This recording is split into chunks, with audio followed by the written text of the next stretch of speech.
Yeah, but you already know top of the top, and it won't stop you, dig. So, kind of want to go on a part two of my business and communication.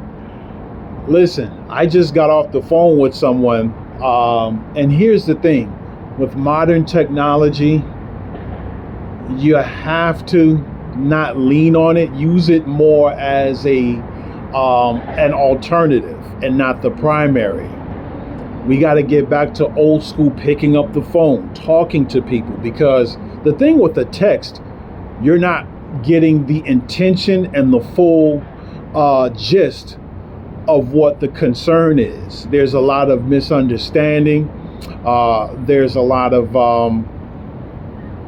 just intentions that are distorted. And so when you're talking to someone directly, all intentions are very clear, at the least.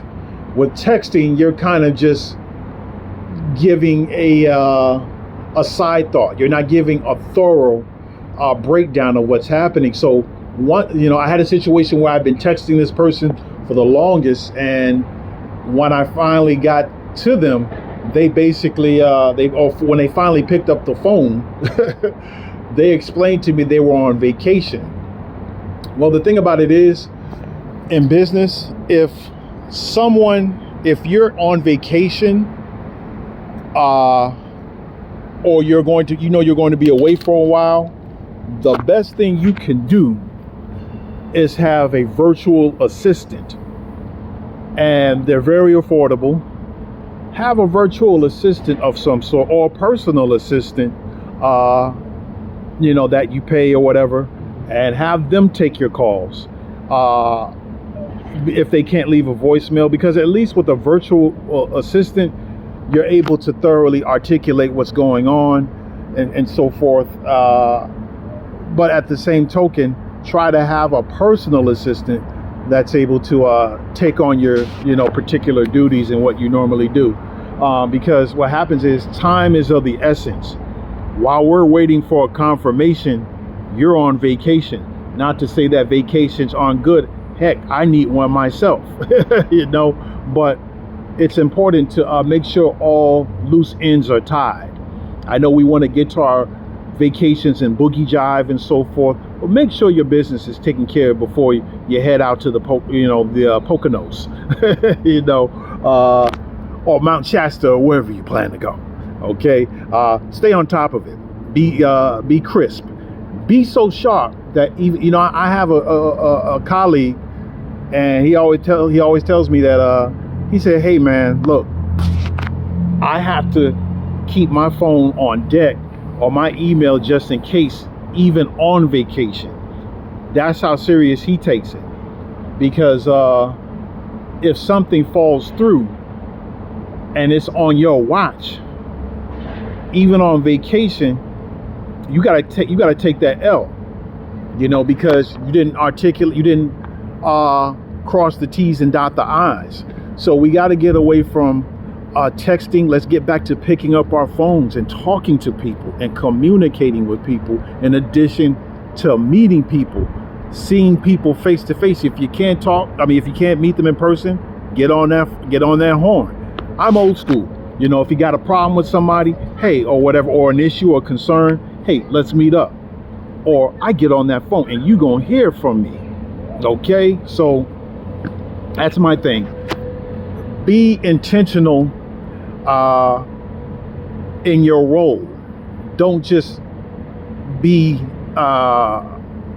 lightheaded or missing the intent of your goal. You know what I mean? Because again, I was in a situation where everything was time contingent, and they finally explained to me that there was some issues behind the scene that they were dealing with.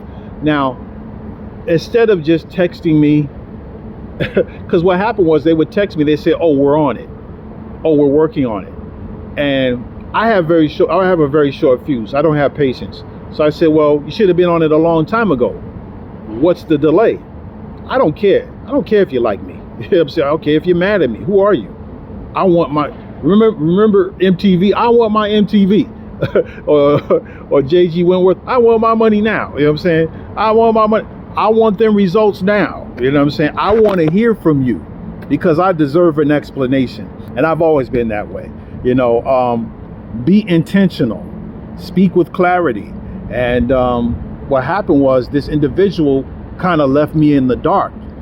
And, you know, I'm someone else was depending, you know, on me for an answer. And I had to explain to them, well, you know, I had to do one of those and let them know, hey, I'm still trying to find out.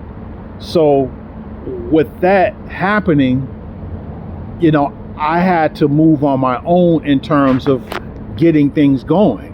So by the time they did return my call, or I did get a chance for them to pick up their phone, we had a pretty in-depth conversation. But again, when you know that people depend on you and you're going off to vacations and, you know, boogie jiving and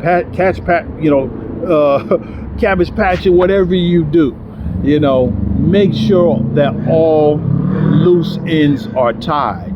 And also, too, if you have people that work under you, because a lot of times when you get into a role, especially in a role of management, you have to clean house, meaning that you have to start from scratch and bringing in your own team, because whoever the team was before you came, they operate on a business as usual kind of mindset. And so they figured, well, all this time the other manager didn't say anything. How come you're making a stink about it? You know, so you got to make sure that you're on point and crisp in terms of your intention, and bringing in your own team. It's sort of like in Scarface. Remember in Scarface, you know, Tony Montana, basically, it's one of my favorite films. Tony basically brought in his people, and he took Frank's people, the best of Frank's people. Okay, notice if you watch that movie, he took the best guys and said, hey, look, you want a job?